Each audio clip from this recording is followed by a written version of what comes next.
Got you guys getting today. Hi and welcome. I gotta stop doing that, eh? Okay, guys, be honest with you. Am I starting to look like Lenny from The Simpsons? Yeah. Trying to grow my hair out long so I could headbang one more time before I get old.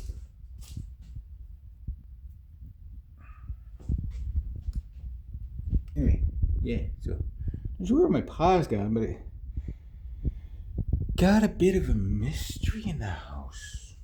Brian just came over and kidnapped my dad. Don't know where they went, but I got a new toy today, and I'll tell you all about it. But I'm not sure what the hell these are. They're not tomatoes, not a cherry.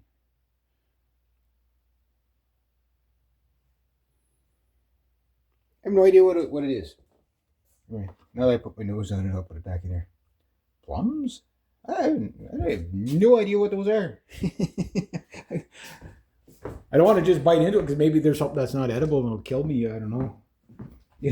Like when I was a child, I'd like taste things, test things for safety by eating it. See if it was safe to eat by just go ahead and eating it. My mom used to yell at me all the time, God rest her. Yeah, I don't know. Like how my mom kept me alive as a child. I have no good idea. I was too curious. I was too stupid, and just dumb. I'd just do dumb things for, like chew on a wire. Stick a fork in the socket. I don't even know how I survived. Anyway, check out my hat. Okay, so I did get a new toy today. I did something very unique today before we get into the topic of the video. We covered all kinds of stuff, and we're going to give you one of those good videos. A little housekeeping first, though. Every now and then I'll get an old subscriber from the old Not Reg Me channel, and they discover that I'm still alive. And they're like, hey, how you doing? What you been up to? Are you still doing the World War III updates and the geopolitical stuff? I do, but it's on my BitChute link down below.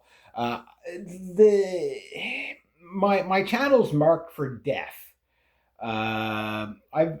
This channel, okay, which is completely family friendly, really, like it's in all ages appropriate for 99% of it, right? I don't do geopolitical here. There's certain things I just won't touch here because, like culture war stuff, you can touch some of it, but you can't use it with R words. You can't talk about J's. You can't, like, there's people that are getting away with it because the algorithms just haven't caught up to them yet. I have no idea, or maybe they're allowing a defuse. I don't know. But my channel's been in a warning for God knows what. Like just out of nowhere, about 3 or 4 years ago, this channel had a warning on it.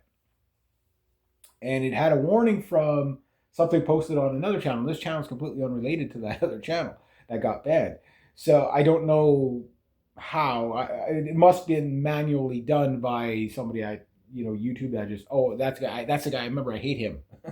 Like it's, who knows, right? Who knows. So there's some topics I can cover, but I got to cover, very gently because you never know, like any excuse, right? It's really, I have no idea why it's like this, but it's like this, right? It is what it is. But yeah, if you want to follow that stuff, all the links are down below to my BitChute. I don't post on there as often as I'd like. I'm at that part of my season where I'm still pretty busy. It's slowing down a little bit just because of that big heat wave we got last week, and now it's freezing this week. I got sweater on, as you can see. But I still got about a good 2 more months of like really, solid work, and then before I'm like twiddling my thumbs all winter kind of thing. And I'm in that kind of squirrel phase of, try to collect all my acorn nuts before the winter, But I did purchase something today, and it's gonna not be super relevant to the video, but it does play into it. This is the first large item I've bought cash, I think, since 2019, and it was $495 all in. And I bought myself one of those brush cutter / whippersnippers, right? Yes, I finally got it. It's the HT56 brush cutter. Same motor head as my polearm chainsaw. So that's the two main tools I wanted to get this. this year. Plus, I bought another $400 worth of tools early spring, right? Rakes and gloves and a pickaxe and you name it. So I'm getting there, guys. That means I've only got left to buy for tools that like just have to get is a super chainsaw, which I know I just bought a super chainsaw, but like that's a mid-range super chainsaw, with the tight the MS 400. I was talking to the guys in the still shop today. I'm just like, that thing is so awesome, guys. Like, I don't know why more people don't buy them.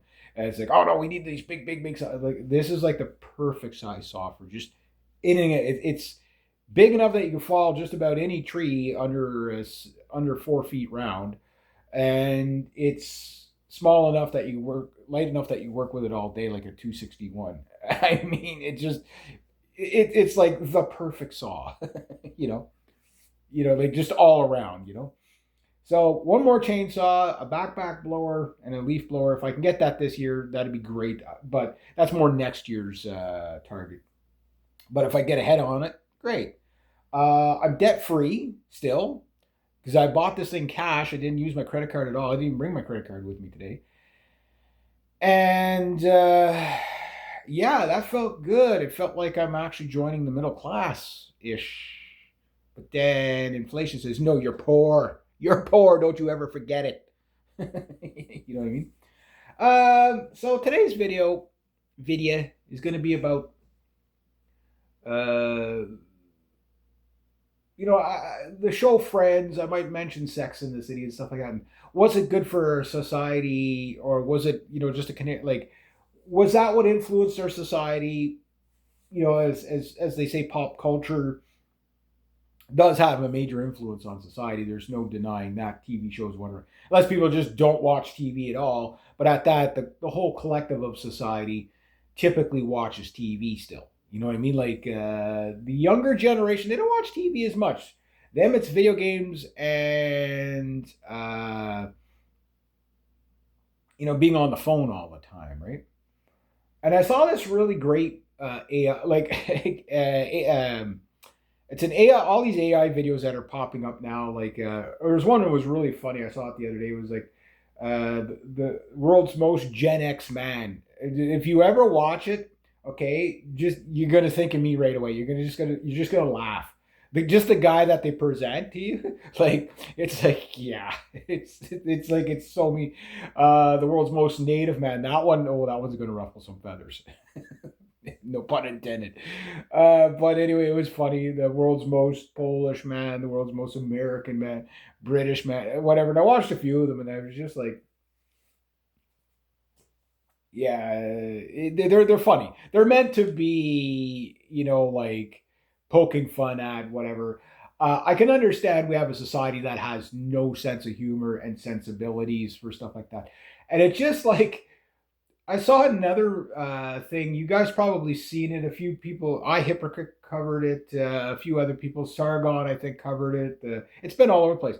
It's this, like they put like a barf bag over like a girl's face, and she's in it. Like she's got this awesome bikini body. She's in a bikini, and then they pull the bag off, and they rate her yay or nay. And I mean, just absolutely harsh. And the girl they pull, like by today's standards, she's a stunner, right? And she's got like very low body fat, looks awesome in a bikini. They, pretty blue eyes, whatever, curly hair, nice smile, all that. They're like, oh, she's ugly. She's like, like whatever. I'm just like, that was 90s standards. And I think about the 90s and stuff like that. And it's like the standards we had for women in the 90s was very like if you look at supermodels from the night, like Claudia Schiffer, Heidi Klum, Cindy Crawford, list goes on.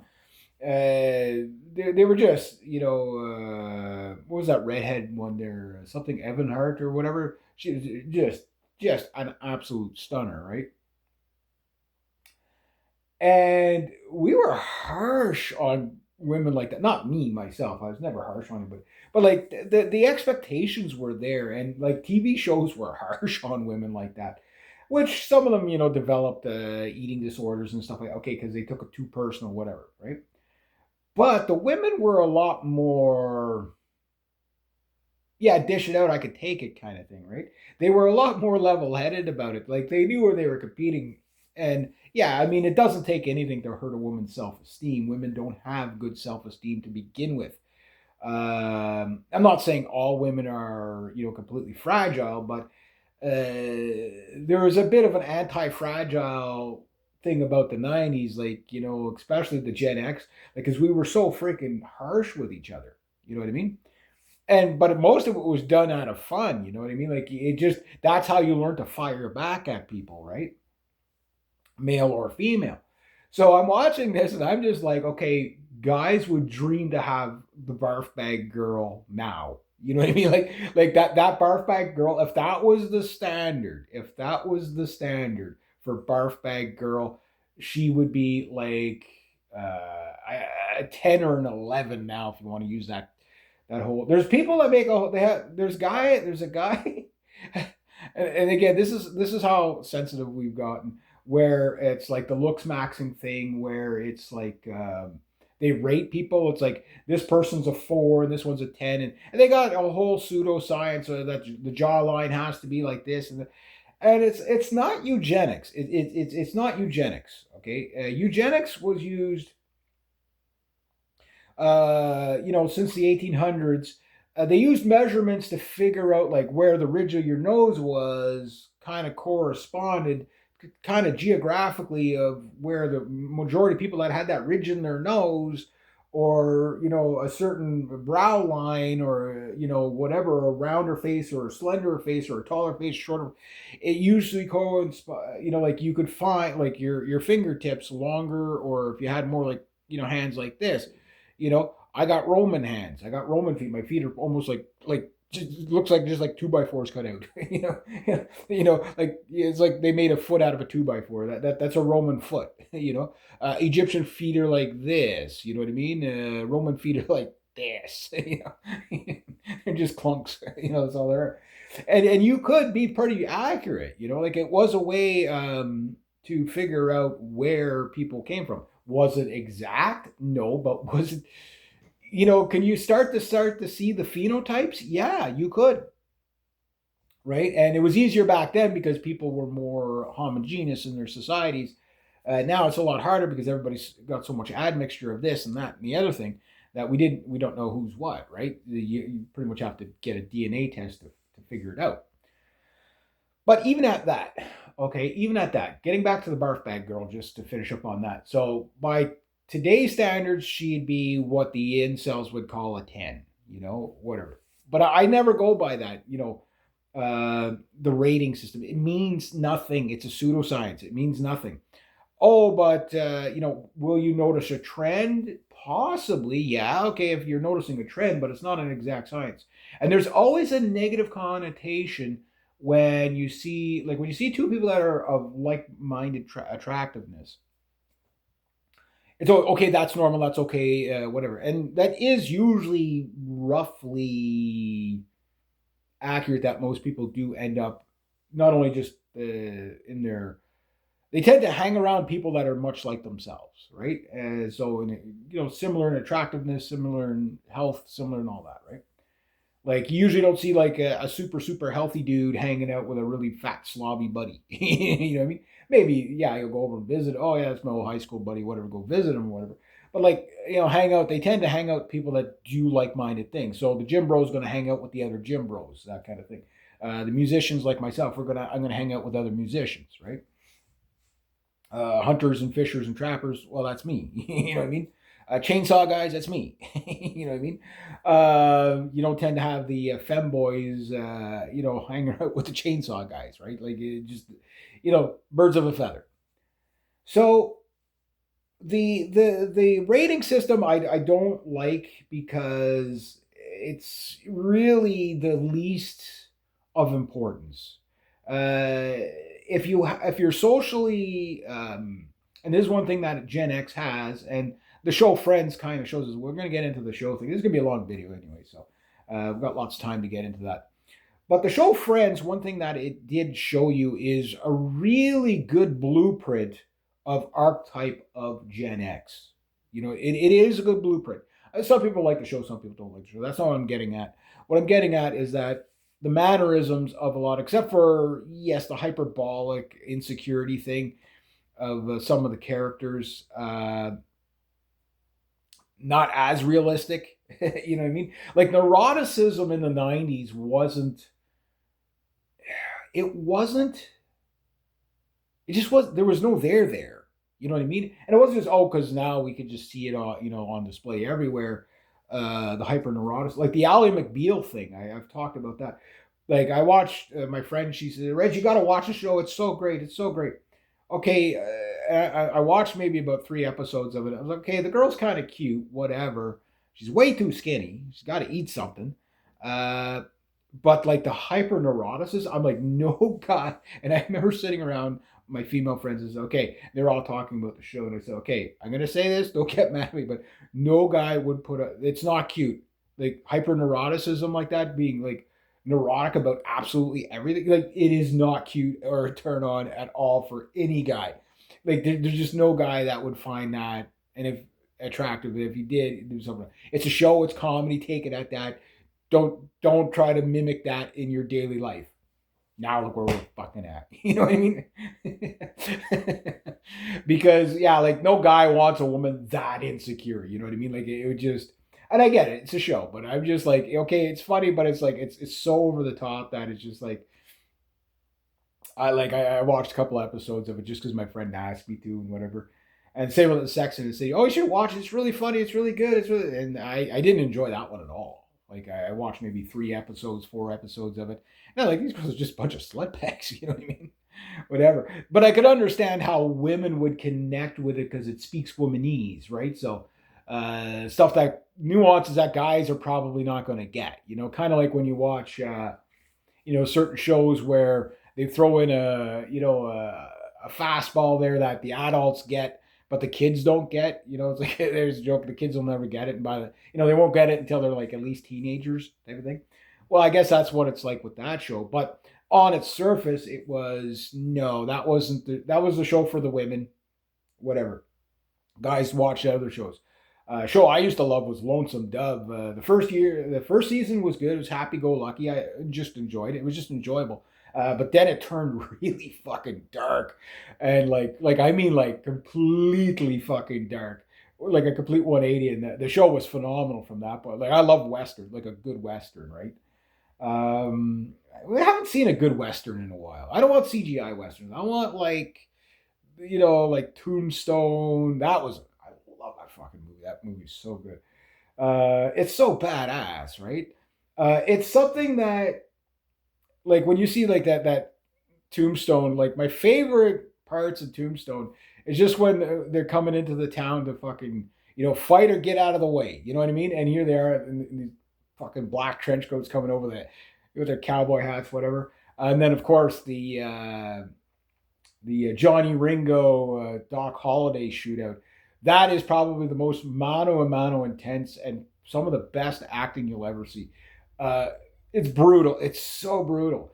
And it's based on actual, the shootout at the OK Corral, right? So you look at stuff like that, you can really, as a man, you look at it, it's like there's a whole dignity in it, right?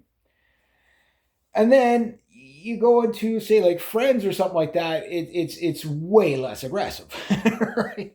Way less aggressive, because you're coming out of the macho era of the '80s, like with the Arnold Schwarzeneggers and Action Jackson and Chuck Norris. Chuck Norris was probably the precursor. If you want to think about like Chuck Norris was, I mean, in his day, he was like when his fight scene between him and Bruce Lee were all like him and Bruce Lee were very good close friends, right? Bruce Lee was a tiny guy, but he was just zero body fat and whatever he was pretty like he was Bruce Lee is probably one of the most inspirationally quoted guys in martial arts. Like I love Bruce Lee interviews, like the cockiness, but the reservedness, the always that hidden deeper meaning, like he really sold it really well. You know what I mean? Um, and people think like his fighting style was actually it was this good or was that people liked it, they didn't like whatever. But Bruce Lee was definitely something that people could look at. A kid, when I was a kid, I'd look at it, and I remember seeing Enter the Dragon and what was the other one? I saw it at the drive-in theater, and I remember I saw it. I was like, I just wanted to go kick things when I was a little kid, right? I just wanted to run around and like fly around kicking people in the head and stuff. I was just too short; I couldn't do it. So my friends and I would, okay, I watched Enter the Dragon, and we'd build some nunchucks and whack each other with them. I had such a great childhood. I don't know how I survived it, but it was fun. you know, but the thing was is that it was something that guys could do obtainable. Arnold Schwarzenegger and Rambo weren't quite obtainable. He-Man wasn't obtainable. You know what I mean? But it was something, or Conan. You know what I mean? Like everybody loved it because like it was so macho, right? And whatever, and guys like that. But the women didn't really care about that stuff, right? So okay, women would be watching Ally McBeal, we'd be watching Rambo. You know what I mean? So you had to bridge the gap somewhere. Now, I'm going to do a thing on probably Little House on the Prairie and shows like that, and Anna Green Gables and all that, when I was a kid, and how that probably, really, you know, uh, you know, had its mark on society as well. But if you were going to think of the living room common lounge of the house in a form of a program that had to accommodate everybody, instead of each individual room, you had your Ally McBeal room and Sex in the City room, and your, like your Chuck Norris stuff, Starsky and Hutch, and all that, and Dukes of Hazzard. The Dukes of Hazzard would be like the sort of common room, right? But that Friends was the common room. It was the common room of a program. Anybody could watch it and enjoy it. And one of the things is all the characters in there are pretty much good looking.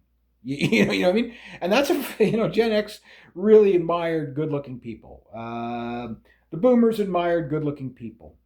Millennials, they admired good looking people until later millennials where they kind of fall off uh, the mid millennial is probably the last kind of sanity.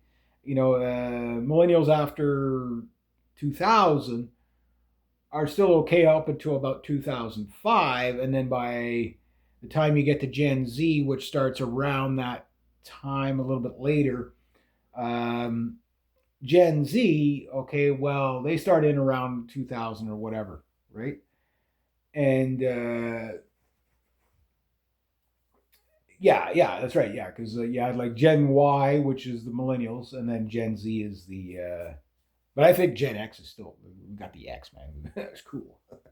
Like it sounds like a special agent or whatever. Like if there's a generation that is into themselves the most, it's us Gen Xers. Guilty, we love being a Gen Xer. Millennials, they don't really they love hating boomers, but they don't really love being a millennial. Gen Z, they're kind of like Gen X in a lot of ways. Like the two most conservative groups typically in the West is the most conservative now is Gen Z in say Canada and the United States, but followed up by Gen X, right? And then after that, it's like millennials, and then boomers are boomers and millennials are way over there on the left. Gen Z is actually turning more conservative. Although there's like the extremities between Gen Z is like moderation is gone. Either they're going to be complete groiper or they're going to be woke tards, right? Like it's one or the other. Um, so getting back to first time you watch the show called Friends, as a Gen Xer, you watch it and you laugh at the, like, okay, the dating struggles and that, but how Mr. Suave it was, as I called it, where it's like everything was so casual. Like there was no pressure on getting married per se and having a family and that. It was more about, living the life, testing the waters, dating as many people as you can until you find the perfect one and that thing, and then maybe you marry them, right? So it was an interesting show. But the plights of the characters and stuff like that, the characters were all pretty good. Like I liked most of the characters. you know, but like the neuroticism of some of the guys, I was just like, okay, guys, like everybody, all the guys always liked Joey because Joey's like, okay, yeah, that's most guys of the '90s. Most guys are like Joey. You know what I mean? How you doing? Like that is a very Mr. Suave, maybe over the top, but a very Mr. Suave version of what a typical Gen X guy was like. A typical Gen X guy is not a doomer. You know what I mean? A typical Gen X guy is he's going to chase the women. He's going to be, think probably a little bit more of himself than what he actually is. He's probably going to be, very social. You know, uh, he's going to be a little less confrontational than the boomer uncles and dads, where it's like the boomer uncles and dads got into a lot more bar fights. Where when you get to Gen X, it's like Gen X put a lot of effort into getting along, and big tent stuff. I'm not saying we were better. It was just that it's just like, okay, yeah, yeah, it's fun to go out and blow off some steam once in a while. So some of us redneck guys, yeah, okay, we're a little rough in the bars, whatever. I wasn't a big bar fighter, but I'm not gonna lie to you. Yeah, shit happened, right? You know what I mean? That's how I broke my tooth. I punched myself. I missed the other guy. I punched myself. I was pretty drunk though, but it was fucking 3-on-1. What do you do, right? It was a fun night though. It was a fun night. Yeah, yeah. Remember after that, yeah, mom and dad gave me shit. Wow, we heard what you did last night. Yeah, and I remember brothers. Oh yeah, he says you were fucking brawling with all three of them. He says you tossed the big guy in the air with you. He was going to get on top of you and start pounding the shit out of you. And I hooked him like right at the belly with both feet and just fucking launched. I heard him scraping on the ground. I was laughing when I got up. He was all fucking bloody. But oh yeah, yeah. So, but anyway, yeah, we're all. It was stupid. It was, But yeah, we did that once in a while. But most of the time, no, we were more focused on picking up the girls, flirting with the girls, whatever. That was 99% of Gen X, right? That's what they did. Gen X teenage guys, we went to the arcades, which were still a social event, and usually you brought a girl and like you would help, hold her hands while and get her on the buttons, and like it was so, like you Gen Z guys, and I feel bad for you. I'm not bashing on you at all, but you guys, the arcades, like the consoles, yeah, okay, they're great if you're really into gaming, I get it, but you would give that up in a heartbeat to take your high school sweetie and go play video games with her, and and all the girls, like there was such an enjoyment about that. You ran out of quarters quick. That's the only problem, right? Because every game was a quarter, right? Um, but yeah, it was such a social event. So I saw this AI thing, and East Coast Canadian made that prediction because him and I made a bunch of crazy predictions that we'd see, but they had to be like completely ridiculous stuff. And this one, he fucking nailed it really good. He was like, "You're gonna see like the replacement of like Hollywood actors and actresses, just because they're all so tainted anyway, and everything's just gonna be AI movies from now on. Like no more actors and actors, just AI movies." And you're seeing it in the music and everything like that, right? Where it's just like bot farms putting out AI music, right? And yeah, he's got that. But I watched one. It was called. It was an AI thing. It's the 1980s calling you back or something like that. I seen it on Facebook the other night, and all the little nostalgias in it and all that. And I'm just like, but what was in it was basically saying, yeah, like we weren't connected uh, through the internet. We were connected through personal relationships by basically being out there. Like our loners and then Gen X loners hung out in packs of 40. Like our incels hung out in packs of 40. You know what I mean? Like that's what it meant to be a Gen Xer, right? And that got lost about mid millennial.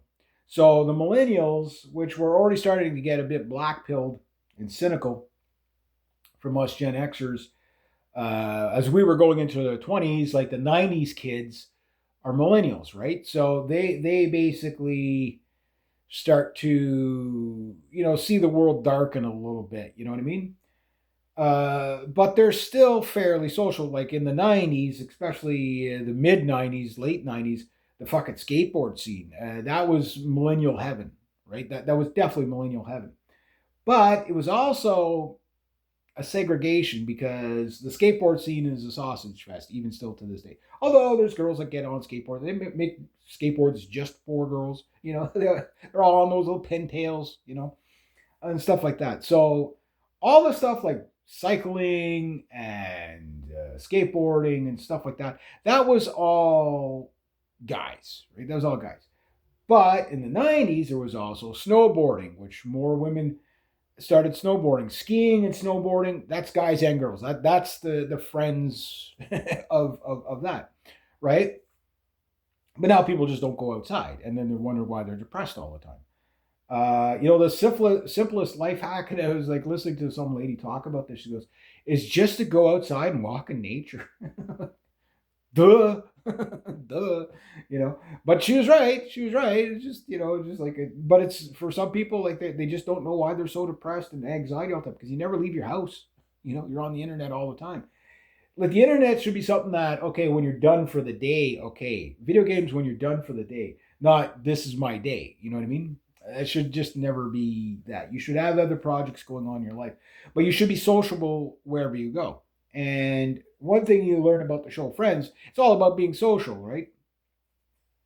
I mean, we can go back to Three's Company. I used to love that show, and if you think about it, what it promoted, but probably wasn't the healthy. Like that show was kind of the we'll say like the stepping stone to a show like Friends, right? But you see with Three's Company, it was like a really risque show to do. One guy living with two girls, the suggestiveness of it, where he had to pretend to be gay because the landlord wasn't going to have it. I remember the very, very first episode. It's the funniest that like Three's Company was a very funny show. It was so charming. It was so funny, and it was just like the actresses, were just so good. You know what I mean. They just played their roles perfectly, and yeah, like I mean, you think about like the cultural norms back then. People would have said, "Oh, one guy living with two girls. Oh my god."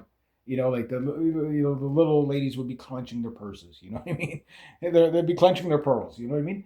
And we wouldn't even give a like. I mean, think how far we come. Girls bored. Okay, yeah, dad, I'm gonna go upstairs and do OnlyFans in my bedroom. Pay off my student and car loans. Like, you know what I mean? Like how fucking far we've come. Where a show that was about one guy living with two girls was like, ooh, that's so risky. Like you'd be brave doing that. Yeah. Yeah. Wow. But shows though, Friends was like I think was the last kind of sitcom you could have before things really started taking that hypersexualization turn. And we saw this in the 90s too. I always talk about like like the Britney Spears, in the 90s.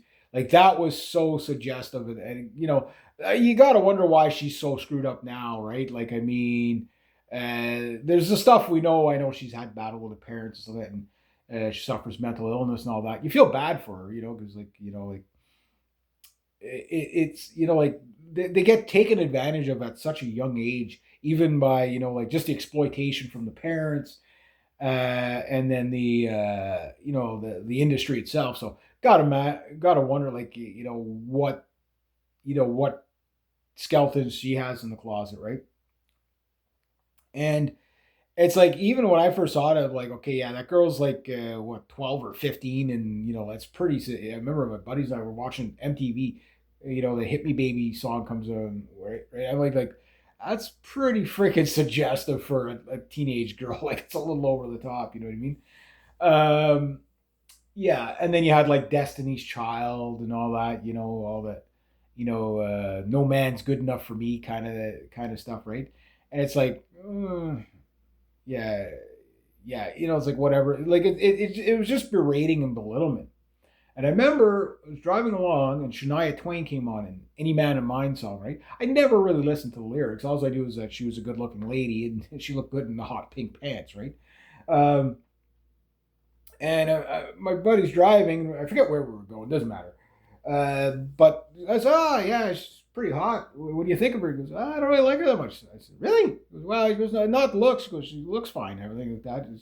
She's kind of man hating. She's like man hating. You know, you know." And then I started listening to the lyrics. I'm like, she's kind of a bitch. Like okay, yeah, that's fine. This, you got to kind of crawl on your fucking hands and knees for me. Like, I mean, no woman of mine would be that self-centered. Any man of hers can't do. Got to be able to do this. Now, I'm sure the song was done tongue in cheek, not realizing that how it would age as a and considering the woman herself, if you ever listen to Shania Twain, and she's a total sweetheart, she's like the nicest person, right? She's probably completely clueless of how, like, like anti-male it is, like how berating it is, right? Because if you just put switch the lyrics around, like any woman of mine better wash the better string up the wash line. Like you know what I mean? Like it would be completely berating, right? And people would laugh at it if it was from the '90s because we had sense of humor back then. But you get the idea. You don't see it sneaking up on you.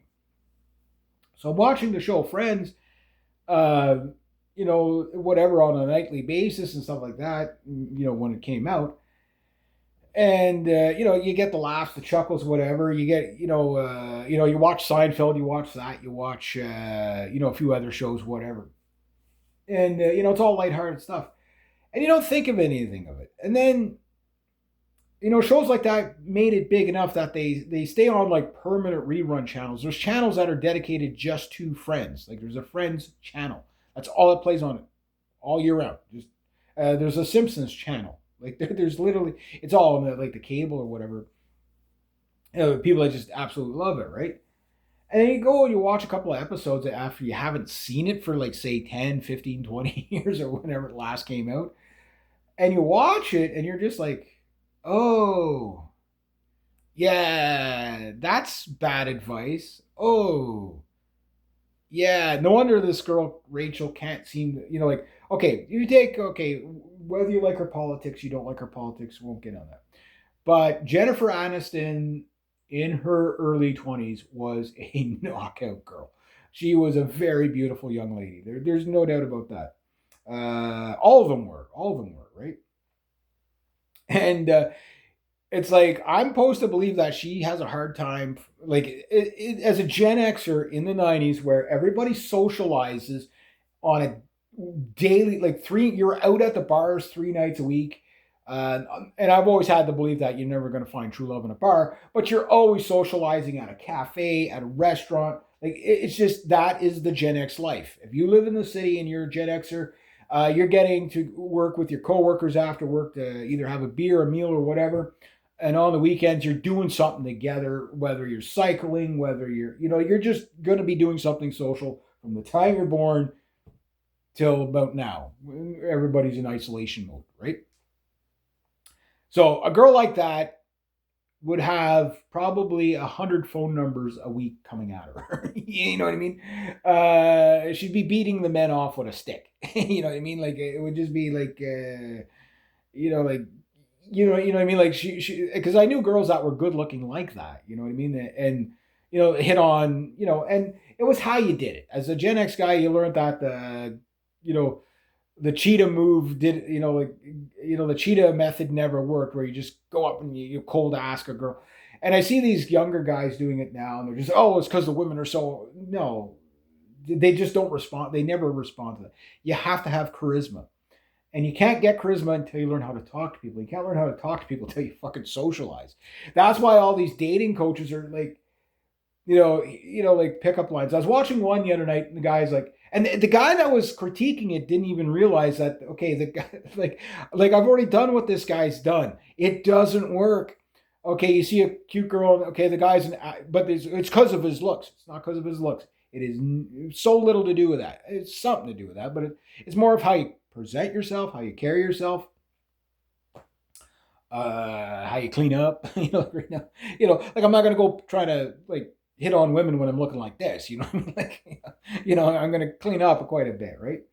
But it's how you engage in small talk and how you have the ability to expand conversation, which you can't learn until you just get. It has to become second nature to you, and you can't do that by being on a computer all the time. You can't do that by isolation all the time, not knowing how to make eye contact with people. Right? We always talk about my teacher, Mr. Mazzaros. I'm going to bring him up every freaking time I can. He always said, make eye contact with people when you talk to them, or you become a weirdo. And the second thing he'd always say, that's nice, just shut up. That's okay now. Shut up. And he was right. He was right. All of it. He was right. Yeah, you got to learn how, and the easiest way to do that is through socialization. Oh, I don't do well in crowds. Yeah, you know why you don't do well in crowds? Because you don't go through enough crowds. I had a friend, she was bad for that. Like, she'd get like high anxiety around crowds. So I said, okay, here, you're going to be with me. You're going to be safe. At first, we're walking at the edge of the crowds, right? And they're like, then, okay, we're going to, then the next time we're walking, more in the crowd. Before you know it, she's walking through big crowds by herself and she's fine. And she goes, every now and then I'll get a panic attack, whatever, from it. I said, but usually there's always something that precedes that. I said, when was the last time you walked in a crowd? Oh, a couple of months ago. Yeah, it's just you're in an unfamiliar thing and you take it as anxiety. You got to learn how to relax in something in unfamiliar grounds, right? Human beings like stability. Human beings like predictability. They don't like being in an awkward situation. Kind of like you're a guy and you're in a tuxedo, whatever, and you walk into a place that's just full of rednecks, right? You feel really out of place and awkward and almost embarrassed. Nothing to be embarrassed about. It's just you walked into the wrong place. You just got off of work and you walk in to a place and there's like, it's a ballroom and it's like, here you are full of freaking wood chips and grass clippings. Yeah, you're going to feel, even though there's nothing wrong because you were just out there working, people, they don't care, but they'll understand. But you just, because you're like a fish out of water at that moment, you feel awkward. Well, you don't go around crowds enough. When you get out in the crowds, yeah, you're going to feel awkward. You know what I mean? That's where that comes from. But when you're around it all the time, it's like living in a submarine or an overcrowded submarine. You just get used to people being around. In fact, a lot of people, I remember one guy was like, the weirdest thing is getting into the submarine, okay, and then you're like, you feel claustrophobic, and then the weirdest thing is getting out of the submarine 6 months later. It's just like, it's like I want my walls back. You know what I mean? That's how we adapt as human beings. So if we can adapt to being isolationist on the internet, I'm pretty sure you're going to enjoy adapt. You're going to. There's no psychologist on the planet that's going to tell you this, but you're going to enjoy being social more than not. Oh, I don't like people. Yes, you do. You just don't know it yet. You just got to learn how to get there. You got to learn how to get there. Are you going to be awkward? Yeah. The problem is guys don't know how to approach girls because, well, if you watch shows like Friends, right, you can get an idea of how Gen X guys would approach women. It was just, hey, how's it going? Yeah, small talk, and then, now mind you, for the show, they've got to speed things up and make, oh, well, they're talking, whatever. But hey, can I buy you a drink? Okay, yeah, I'm going to talk about this one guy I was watching the other night, and it's one of these Sigma male guys. I fucking hate the Sigma male stuff. It's like, just ditch all that shit. The Sigma male, just ditch it. Okay, if you want to go to the gym bros, they're going there because in their head they're thinking, I might meet the woman of my life. That's what they're going for. They're not going there just to get healthy. Some of them are, right? Don't go to the gym for any other reason than to get healthy. Okay, just go to the gym, bro, and you know women will be checking you up. It doesn't work like that. It doesn't work like that. And when the women are there to work out, yes, I understand. Though there's those those women that go to the gym just to be hit, like make it look like everybody's hitting on her or whatever. Okay, yeah, just stay away from them. They're idiots. you know, no, you go to the gym because you want to go to the gym and get healthy. That's it. You want to work out. If you're going for, I mean, I'm not saying you can't socialize with anybody there, but go there with the idea of that's not my sociable place. You go there, you get worked out, get cleaned up, go home, go someplace where you're meant to be sociable, right? And the sociability places are, here's the kicker. Everybody's like, well, where do you meet people? Well, anywhere you're at. Wherever you're standing, if there's people around you, that's where you meet them. You know what I mean? Like, don't overthink it. And that's one thing Gen X never did. So that's why the Gen X guy, could meet a girl, standing outside a department store, and it could make small talk with a girl there. You could be on a city bus. You could be whatever, wherever you were. If there was somebody within speaking proximity of you, you could, size up some conversation, right? And it didn't always work. It failed probably more than it was successful, but you had so many opportunities. You know what I mean? It's like, even in the biggest of lakes, you're eventually going to catch a fish. You know what I mean? You might not catch much, but you're going to catch a fish once in a while, right? So the thing is that all this pseudoscience of how you have to improve this and improve that is just narcissism, misplaced narcissism. Yes, you got to improve yourself, whatever, but don't be one of these people that just chasing happiness. I've talked about it. Don't chase happiness. It's the dumbest thing you ever do, because it's not a destination. It's a byproduct. You are happy by the choices you make. You're happy from fulfillment. You're happy and the best way to get fulfillment is through human connection of other humans, whether it's romantically or just friendship or whatever. So, like when your dog comes running at you wagging his tail and you pet him, you're always happy because he's happy to see you. It's mutually happiness, right? It's not like, okay, I need to be happy to have the dog come to me, so I can pet him, right? No, it's the byproduct is that the dog makes you happy, because he's allowing you to pet him, and he's being so happy, right?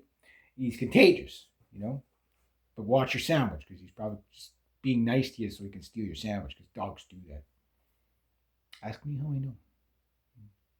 Sneaky little buggers. Anyway, yeah, so you watch a show like Friends, and you could see the 90s propaganda in there of kind of like the death of the nuclear family starts with that, where, it's more about, bachelors and bachelorettes, on the dating scene, rather than, yes, there's a couple of marriages in there and stuff like that. And again, there's a bit of a drama to it and all that, and the tension and stuff like that. Yeah, okay, that's just part of the show, but it's more the overall characteristic of the show that I looked at. And I was like, okay, well, in hindsight, I still enjoy the show when I do see a program once in a while, but I could also see how, like the Mr. Suave, don't take things too seriously, whatever, relationship wise, and just like, okay, well, if you miss this fish, there's another one in the sea, where it's like it shows lack of commitment to any one thing, and that is something that Gen X is bad for, is that we kind of bought into that. We really got hammered on that one, on that propaganda of hyper individualism, to the point now where it's just ridiculous for the younger generations, where you're so individualistic that you've got nothing around you, no friends, no nothing, right? Well, I don't have any friends, so where do you start? Well, you gotta build community through commonality. Like, you have to go and find people that want to do things you want to do. The problem is finding things that are all encompassing, the common room, right? So it's easy to find the, Rambo, Chuck Norris, Arnold Schwarzenegger room for the guys, right? To, go do sports, do this, do that, whatever, right? Um, than it is to find the friends, everything, everybody can kind of hang out here. It's good for everybody, right? And there is things out there, like, for example, guys, if you're going to, like, the guys that start going to church to see if they can meet a wife. Well, number one, don't do that, because if she's serious about religion and you're not, it's not going to work, right? Like, that's just a guy trying to be a pickup artist, even if he, his intentions are good. Like, if you're not religious, don't do that just for that. You know what I mean? You don't join things to pick people up. But you can do other things. Look at community events. If you want places, well, where's something I can get into that I could enjoy, that like, there might be women there too, but, like, where we can find commonality. Well, as a guy that lived on a sailboat for at a yacht club, I would say don't join a yacht club for that reason. Do it because you got a big ass boat that you can't put anywhere else other than your backyard until you sell it. But you can get into rowing clubs, because there's male, female rowing clubs. So you're doing it first off because you're going to like rowing. Second was the community that you're going to meet. Cycling clubs, stuff like tennis, stuff like that. The reason why I say not sailing, because sailing usually, almost any women you see in a sailing yard are wives. It's somebody's wife. 9 times out of 10. Sometimes it's a daughter, sometimes whatever, or sometimes it is a single girl going out there to just sail a catamaran or something like that, or a dinghy, whatever. But most of the time, that it's just wives there, right? So it's not the type of place where you meet a lot of single women. But cycling clubs, rowing clubs, yep. What about yoga? Guys don't really do yoga. You know what I mean? Like, there's guys that do yoga because they're into it. Those type of guys. But, like, no, you join a yoga class just because there's a lot of women there. It's a lot of single moms. You know what I mean? Like, that are hoping to find attach themselves to the gym instructor, the yoga instructor or something. Yeah, there just seems to be enough online evidence like that. It's the same thing. You go there because you like yoga, not because you're trying to pick up people. You know what I mean? The clubs are still a place to meet people, not the greatest. But you see, something that Gen X used to have, and it died with the boomers more than anything, is the boomers used to have these things called socials, especially in little towns like this. But once a month, everybody in the town would just get together. In this town, the neighboring towns, whatever, there'd always be like a social going on, where it's just like they'd have maybe like a fire pit, and people would come out, bring their families, the entire families there, and people could meet, right? So the kids would make friends with other kids. The parents would get out of the house, you could let loose a little bit, and some of the single people could actually meet. Those things were great. Bring back the social, but that only happens in homogeneous societies. It doesn't work in like mixed culture societies. I won't get into why. You could just draw your own conclusion, but that's usually how it works, right? So the social was a big thing that was really good. Roller rinks, if you could still find one of those things around, they're making a bit of a comeback because people do love the retro, right? And roller skates were always a lot of fun. Rollerblades, I haven't taken my rollerblades out this year, but they're fun too. But the roller skate, like, the skate nights were good. Bowling was okay, but the roller rink was like, yeah, you met girls there, no matter what age group you're in. You'll meet people at there. Bingo, yeah, but that's for little old ladies. You know what I mean? Like, that's it's. So if you're an old guy, then yeah, maybe the bingo hall's where you got to go. But just look at social events. And look at like I say, like cycling clubs, or maybe you're not into that, whatever. Walking clubs, whatever. I mean, guys that used to join book clubs just to see if they could meet women. That never really worked either. Like it just, you know. So it's kind of one of those things. You just got to kind of be able to read the environment. And what I've learned over the years is that it didn't matter where you were. Like that's the thing that none of these online uh, relationship people ever talk about it. It's like, what about the person you just like ran into in a random place? Were you able to hold a conversation? Like whatever. Maybe it's a person you see every morning going to work on the bus at the bus stop. Just start saying good morning. Start with good morning, and then you'll find about 2 or 3 months later, saying good morning every morning. Eventually, conversations just start up. Oh, it's cold this morning. Hey, oh yeah, I know. Hey, it's like, yeah, like, but like, uh, yeah, I wanted to get back. Okay, so this guy in the video is talking about how this guy wasn't successful because he was a 5, and the girl he was hitting on was like an 8 or a 9.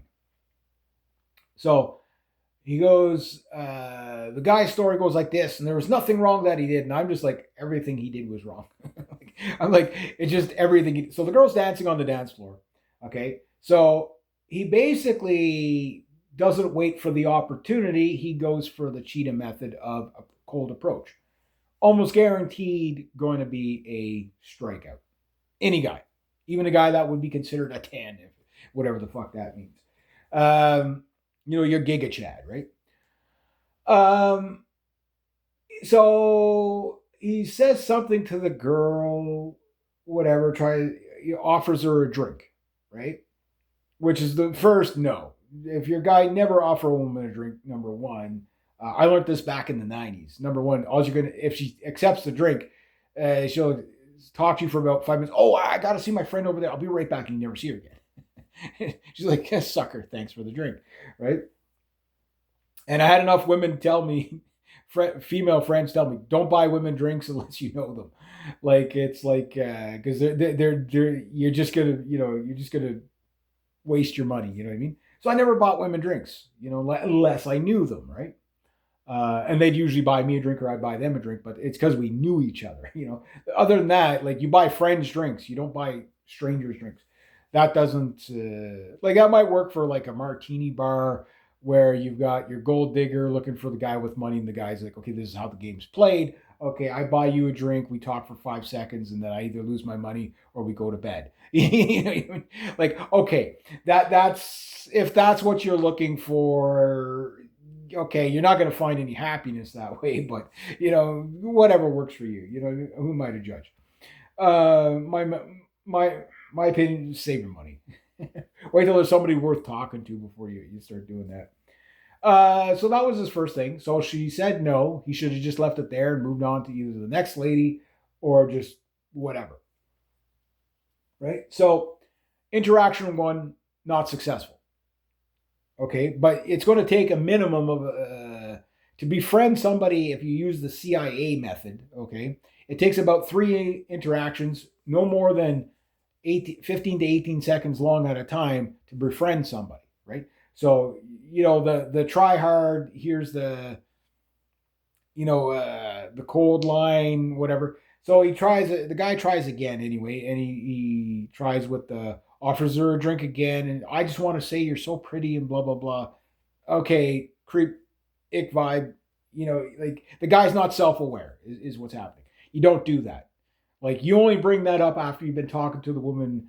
Like you don't bring in the full flirt until after you've got established conversation. You know what I mean? And then once she's giggling and laughing a bit, then you can throw in some flattery or whatever. You don't start off with that, and guys just don't know this. So how would I know this? Well, I knew this by learning the hard way. Why? Because that's how us Gen Xers learn. We had to go learn how to do it wrong a million times and have 1,000 women tell us to fuck off before we got it right. And then you learn how to, it's like, okay, you can't just go there. But I don't blame the guy for not knowing because, young men don't have mentors. They look at guys like Andrew Tate and think that's how you approach what No, Andrew Tate only has women around him because he's got 30 million bucks. You know what I mean? Okay, he's an okay looking guy, he's healthy and all that. If he was just average Joe without 30 million bucks, he could probably land an okay looking wife, whatever. But he'd have to do it with his personality. And with the personality he has, there's not too many sane women would go for a guy that, that with that much bravado. Why it does all my high bravado friends never did well with women because they were just too aggressive, right? Women typically don't respond to that. They like it after they're in a relationship. Yeah, yeah, yeah. My boyfriend's tough, whatever.